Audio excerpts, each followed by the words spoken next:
Welcome to Hope in the Face of Cancer, where we share real stories of courageous people and their cancer journey. Today, we have a special episode. I had the privilege of appearing on the Let's Talk About Your Breasts podcast with Dorothy Gibbons, the co-founder and CEO of The Rose, a center of breast health excellence. We wanted to share this special episode with you, and we thank Dorothy and The Rose for having us on their show. We hope you enjoy our conversation. So tell us a little bit about Darcie. I know you have a very interesting background and a lot of nonprofit experience, but I don't think that's where you started. That is true. Well, the most important thing about me is I'm a mom of two amazing boys, so I have to give them a shout out. Of course. 14 and 11, can't believe. And a wonderful husband. So that defines me at the core. But you're right. I stumbled into the nonprofit world. I did not realize when I was going through school that you could have a nonprofit career. It's just not something they really talked about. So I was going to school to be an HR leader, an HR executive. Got my undergraduate degree in HR, and then moved out to Houston. I'm originally from Louisiana. Moved out to Houston to take my first job in HR, and then was really told that for career progression, I needed to get an MBA. So I started working on my MBA at the University of Houston. At the time, the College of Business Administration. They were going through, they had just received the $40 million gift from Ted Bauer to name it the Bauer College of Business. So I got the opportunity to meet Mr. Bauer, to work in a class to kind of help position the new college, the name change and everything, to the Bauer College of Business. And I just got sucked in to this world. And the associate dean over there at the time said, I think I'm looking for a development director, and I think you'd be great. And I said, well, what's a development director? I had no idea about anything nonprofit, and that's really where my career trajectory in the last 25 years turned, is in that moment. And so tell me the different nonprofits you've been with. So I started out with the University of Houston, was there for 8 years as the director of marketing for the university system, and as well as a director of development for the School of Business. Then I went to the March of Dimes, where I spent 12 years as the state director over the state of Texas for the March of Dimes. And then I've been here at CanCare now for a little over 4 years now. And what attracted you to CanCare? So over the last 10 years, my mother, my stepfather, and my grandmother all faced cancer. So it was just something we were living with, kind of one diagnosis after the other. And so when I got a call from two different girlfriends who didn't even know one another, who said, there's this opportunity for President and CEO of CanCare. You need to take a look at this. And so, immediately I was like, well, this is a sign. I need to look into this. I didn't know CanCare. I just really didn't know the mission. So on their prompting, I looked into the organization, and I just kind of felt this pull of, with what my family's going through, with where I'm at in my professional career, really ready to take on a challenge to grow an organization.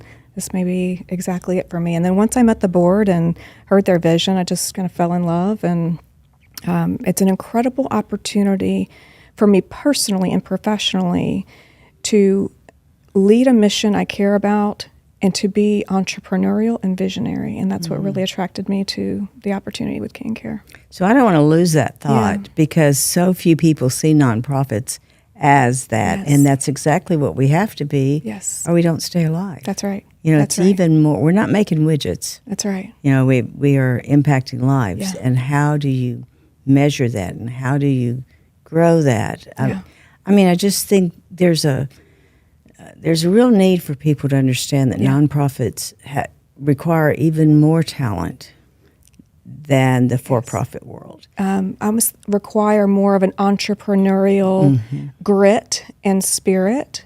I equate what I do much more to an entrepreneurial landscape than anything else, because you have to be willing to fail, willing to take some risks.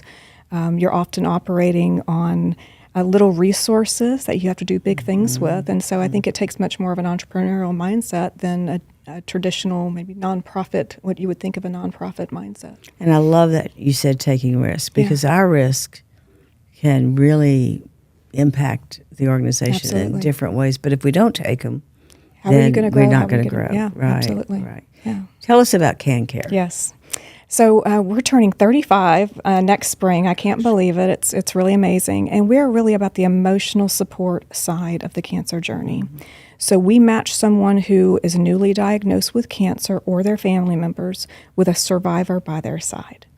So, for instance, if someone comes to us with a particular type of breast cancer diagnosis, then we're going to match them with a volunteer survivor that had that exact same breast cancer diagnosis, same treatment, same stage of life, so that they have someone they can truly relate to talk about the things that maybe they can't talk completely to their family and friends about because they don't quite understand, to be a confidential shoulder they can cry on, who truly understands and has walked that path. And so we believe the emotional side of support for cancer is critical. I mean, academic studies have even shown that people who feel and have emotional support during the cancer journey have better health outcomes. Yes, absolutely.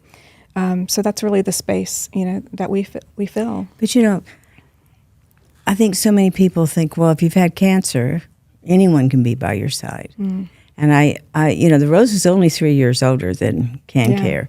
And I remember in those early days how important it was that when we'd go into a support group, everybody understood cancer is different for everyone. Yes. And if someone had this, it doesn't mean that you have to have it, or because you're not getting it means that your survival will be less. Right. And I think that's just brilliant to really connect people who've had the same experience. There's 17 different kind of cancers in the breast. Right. I mean, it's one of the organs that can go many different ways. And it all depends on age. That's right. If you've had children, Yes. big deal.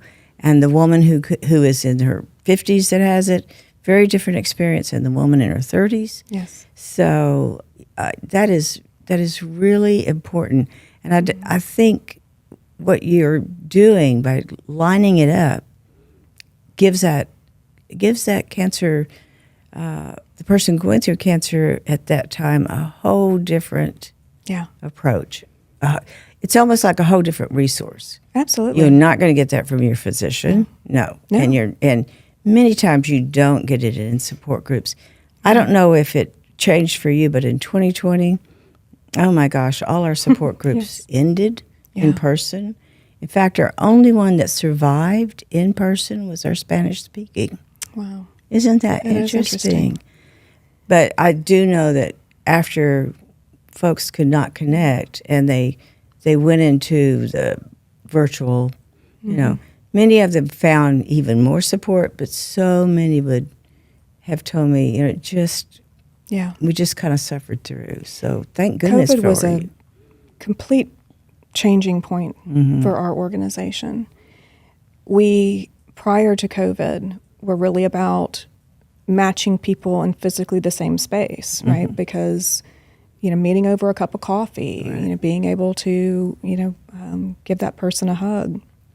And COVID shifted everything for us. We had to change and evolve because we couldn't have that kind of interpersonal connection. And I think there's also, from an organizational standpoint, there was some resistance to doing some things online that we were forced then to do in COVID, and it truly transformed the organization.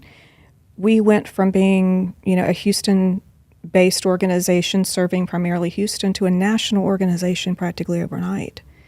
Wow. During COVID. Now we have served clients in all 50 states. We have volunteers in 28 states. And we were afraid of the loss of that interpersonal connection. But if it's the right person and the right connection, that means more oftentimes than proximity. But we still give the option to our clients to, if proximity is the most important thing, then we'll give you, the right match that's here in town or wherever you are. But it's just really changed the trajectory of our organization and allowing us to serve more people. So, Darcie, how do you do that? I mean, do people, I really don't know. Do they fill out a survey? Do they tell you everything that's going on and your experts connect, or how does that happen? So there's what I call a current state and a future state, or a tomorrow state, which I'll share with you too. So currently, someone who's needing support will fill out a confidential form on our website, give us details about their cancer journey and what they're specifically looking for. And then we have a volunteer database that has those same type of factors in our volunteer database. And then our team really matches up the best people and puts them in contact with one another. Our Tomorrow State, which we're going to be launching a new system called CanCare Connect this fall, is going to give our clients a lot more empowerment in their journey. They can choose whether or not they want CanCare to make that connection for them, or they're going to be able to see, based on criteria they've put into their story, their best matches on the screen, and they can say, you know what, I think I want to match with Dorothy, and it'll ping Dorothy and say, Dorothy, Darcie would like to connect with you. Really? So it's so exciting. Yes. Again, I think prior to COVID, we would never have even imagined these kinds of things being possible. But it's just going to give more options to our clients to be able to choose what's most meaningful to them, instead of us saying, well, we know cancer type is most important, age, but what if our client is a mom with young kids and doesn't tell us that, but sees a mom, a story of a mom that had young kids, and she says, maybe it's not quite the exact cancer match, but that's the person I want to talk to. We want to empower that to happen. Interesting. Yeah, so we're super excited. So what if someone says, I don't know what I need? Then we'll match based on kind of more traditional criteria and give a weighting to the cancer type, the stage, the treatment type, and those types of things. And then after they get connected with their volunteer and have a relationship with them, we come back to them and we say, how's it going? Do you need something else? Do you want to get matched with someone else? Because maybe it was a great match for the diagnosis, but they want to talk to someone who had this kind of treatment. So we'll rematch them based on, what they're looking for. So now tell me how many people you normally have in your client base, not client base, but patient base? Yeah, so right now, our volunteers who are survivors and caregiver volunteers, we have a little over 500 of those who are actually doing the support. Wow. And then last year, we had almost 1,600 clients in our one-on-one support program that we matched up. Oh, my goodness. Wow. And then we also have a hospital visitation program. So we have our volunteers in different hospitals like Houston Methodist, Memorial Hermann, oncology consultants. That group of volunteers saw over 10,000 patients last year, just kind of in that hospital setting. Are they just going in at the time they're having treatment, or? Generally, they're in the infusion centers, they're in the radiation centers, and as people are in there coming in for their treatments, they say, hey, I just wanted to introduce, myself. I'm a survivor. If there's anything I can, do to talk with you, if you'd like to talk with me, I'm here for you. So it's different in that it's not that custom one-on-one match of the cancer type, but it's just that physical, seeing that survivor by your side, that physical, message of hope in a time when you need that hope there. And it's not someone in a white jacket. That's right. And it's not someone that will tell you words that you've never heard before. Right. Yes. It's someone that's coming from a place of heart and empathy and who's been where you are sitting. So,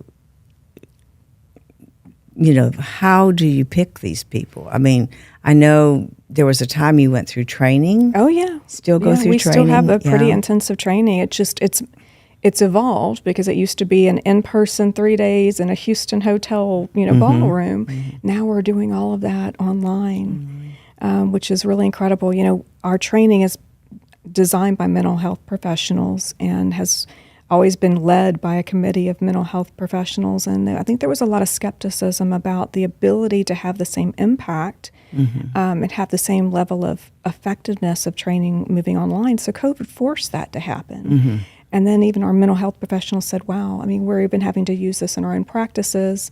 And you can really still have that emotional connection there. It's different, but it's still very rich. And so our training is a lot of role plays.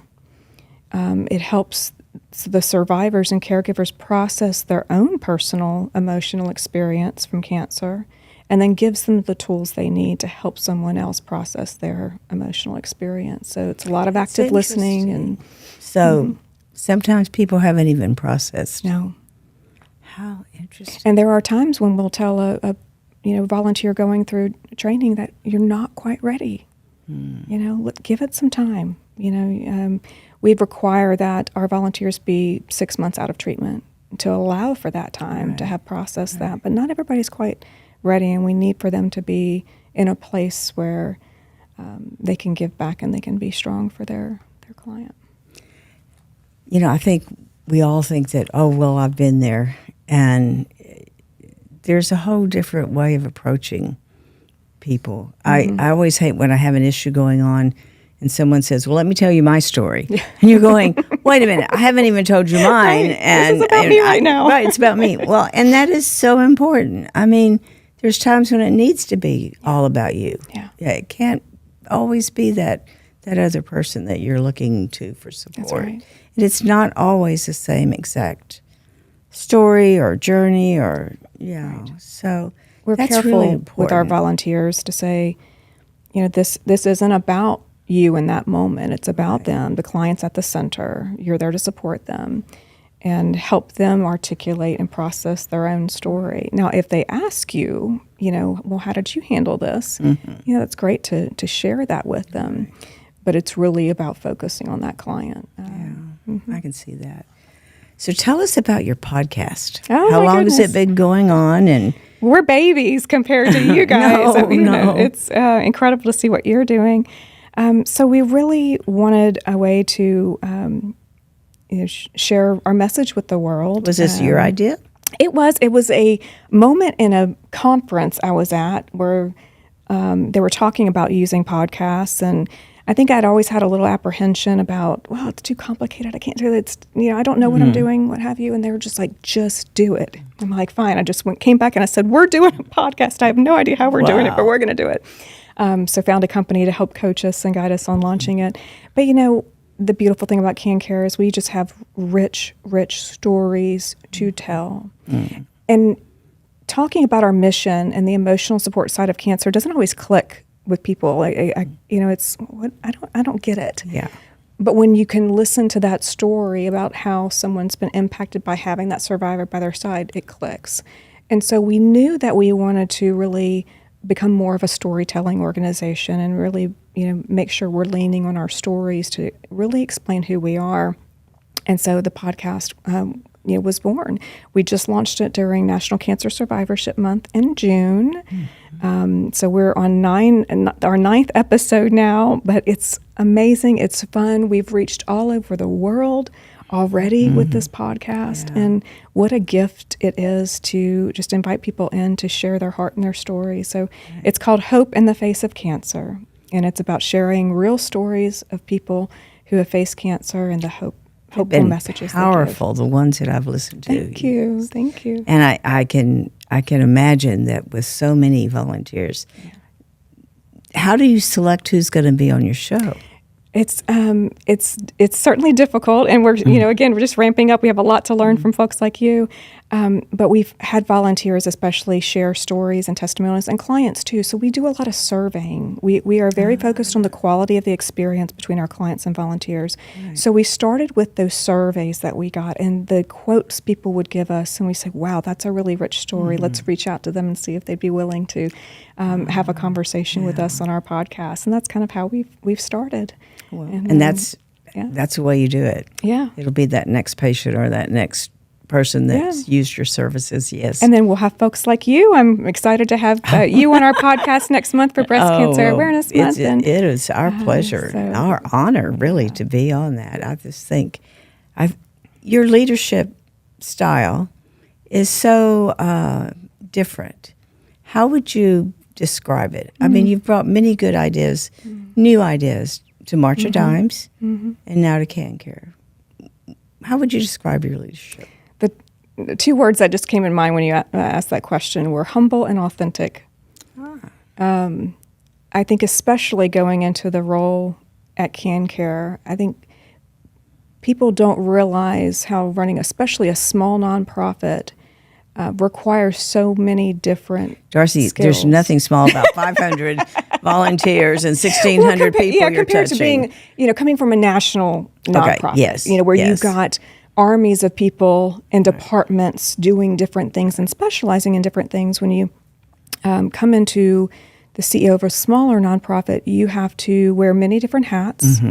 you're somewhat a master of all things, expert in none kind of thing. And it is humbling because you have to learn to surround yourself with people who are smarter than you in every aspect of the business. Be humble enough to listen, get really great advice, and then be bold enough to take some risks, but under great counsel. So I think that humility has served me well in my role at CanCare. And it's just humbling to serve this mission. Every single day. And if I lead with heart, and if my volunteers and my staff know my heart, my intentions, and my humility, we'll all come together and do great work together. Yeah, I always tell my employees, especially my new ones, I say, now, it's all the decisions are made right here. The rose is the rose. And I said, we're not associated with any national group. We're not associated with a hospital. We are us. I said, the bad thing about the rose is it is just the rose. We have to make it. And, you got to figure it out. Yeah, we've got to figure it out. Yeah. So, but it's so true. Sometimes you have to be able to say, I don't know. Yeah. And you have to be able to listen to others and be willing to go along with what they know and try to see how you can pull out the best in everyone. I always think our employees come to work with the intent of doing the very best job they can. And it's up to me to make the systems work, which they never do, or, whatever it is. So, support them in whatever way. It's amazing what our team and people are capable of when they're given the encouragement and support, to do it. The rewards. I mean, I bet every single day you give thanks that you're there. Oh, my goodness. Absolutely. Yeah. It's a blessing to work for this mission. It's a blessing to come to work every day for a mission. It's something I just didn't realize. I mentioned earlier that I never realized that you could, I'm a business person at heart, I'm an entrepreneurial person at heart, that I could apply that to a mission, to something that matters. Right. I would love young people to really hear and understand that, exercising all your gifts and skills, but doing it toward a mission that matters. I mean, growing the next leader, generation of nonprofit leaders. I think that's what you ought to be doing. Why don't you pick that up on the side? Right, have another podcast. But no, honestly, this is something, when you go and take the nonprofit courses, you learn about how you present your finances. You learn about the rules you're going to follow, which are a lot more than many businesses. Oh, absolutely. But we never hear that part of, this is more than a career, it's life work. That's right. Right. Every opportunity I have to go speak to students, MBA students, business students, or any students, I take it, because I don't think people can see that, wow, you can have both of those things. Yes, it's hard, but it's fulfilling. Yeah. That's a good way to put it. Freddie had me do a podcast one time, Freddie's our producer, about, what was hard and what were some of the challenges we had. And I did that, and then I realized, even with all the things, there's never been a day I don't love the rose. Never been a day, Yeah. So that's when you know what you're doing is what you should be doing. It matters. And all that effort is toward something beautiful. So with all the stories you've heard from cancer survivors, what's one of your favorites, or two of your favorites? Oh gosh, I mean, they're all so. You said it a minute ago. No one's cancer journey is the same. So the stories are just all so different and so impactful. I think the one that pops in my mind the most was my most recent podcast interview, and it was a woman named Jennifer and her husband Lloyd, and I interviewed them together about their joint experience of what that was like. And she was just so raw about how broken she felt when she heard those words, how hopeless she felt. And then I could just feel this emotion. She said, and this woman came in the room, and she put her hand on my arm, and she said, I've survived this twice. You can do this. And that was a CanCare volunteer. And she said, it just changed everything for me. And I get the chills, thinking about it. And that's just what it's all about. Hope through a survivor by your side. And so it was just a powerful moment. Then she's turned into a volunteer. Now she's serving clients and giving hope. And just that story of how it all comes full circle is just awesome. Mm. Yeah. Yeah. What is it you hope for the future with CanCare? I heard tomorrow. Yeah. But what is your ultimate dream? We don't want anyone facing cancer to ever go through it alone. That's a big, hairy, audacious goal, and we're only skimming the surface of the possibility of reaching everyone who needs us. Our board, our organization, we've all been touched by cancer in some way and have just this hunger to make sure that anybody who faces cancer has that comfort of the survivor by your side. So we want to touch as many lives as we can. That's our, that's really our goal. We want to be seen as the leader in emotional and peer-to-peer emotional support in this country, and to set a model for others, because we can't do it alone. We have to all do it together. I know. That's what's so important is we've got to find our partners, collaborators. This is a big job. Yeah. Cancer is too tough. That's right. And I love that survivor by your side. That just struck me when I was reading about you and the organization even more. We've known about CanCare, but our organizations are very far apart geographically. Yeah. And it always seemed like we never could connect. And, and we're small too. I mean, honestly. But always knew about all the great work that y'all did. I think that's the other part of the vision is, recognizing that it is going to take us all coming together in community to support cancer patients. We can't do it alone. You can't do it alone, what have you. And building those partnerships. I was just upstairs talking to your team about, okay, how can we serve you? We have over half of our volunteer population are breast cancer survivors. We want to support people walking through your doors and getting services from you with a survivor by their side. How do we make that happen? And just in a few minutes, we kind of worked out the logistics of how to make that happen. And I'm like, amen, that's wonderful. Partnerships, collaborations is the only way that, we can get that done. So I'm glad that the podcast kind of helped prompt us coming together and really working out, how can we be of service? And, as I didn't even know how it came up on my feed. But I thought, oh my gosh, this is wonderful. And I think that's another thing we as leaders need to really encourage others to get into. This is not going away. Yeah. And this is a great medium, a great way of reaching people. And you don't have to be perfect. And you don't have to, we're just having conversations. That's right. And isn't that what the world is about? That's right. Coming together and talking. I really think we have a new world ahead. I hope we do. Yeah. That's much more loving and supporting. Collaborative.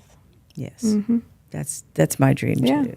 Absolutely. I love this. Well, thank you for what you're doing here with this podcast and just giving us the opportunity to work together and to share our story.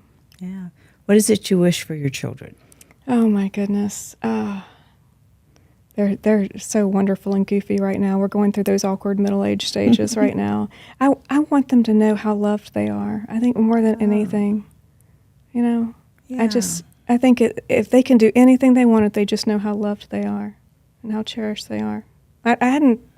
That's the first thing that came into my mind. That is great. That's my heart. They can do anything if they have a grounding in love. Right. It doesn't matter what they do. Yeah, that's right. Just as long as they know they're loved. Yeah, absolutely. Wow.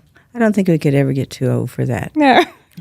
I hope they don't ever get too old for hugs. Or right now they'll still hug, which is wonderful. But I rue the day that they come back. Believe me, they have that little period, but they come back. I sure hope so. Sure. It's such a delight. Right now we're in the learning instruments stage, and so it is entertaining at our house. Yeah, lots of squeaks and honks. Yes. I was thinking that's so charitable of you. Right, exactly. Oh my goodness. Well, Darcie, thank you so much for coming and sharing all this information about CanCare, a wonderful organization that anyone can access. That's right.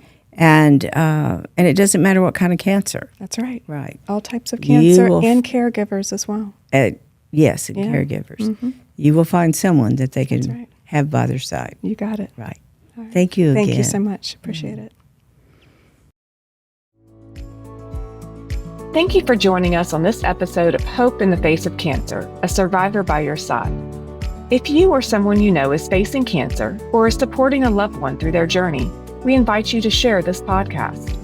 Thank you for your support in our efforts in the cancer community. No one should face cancer alone.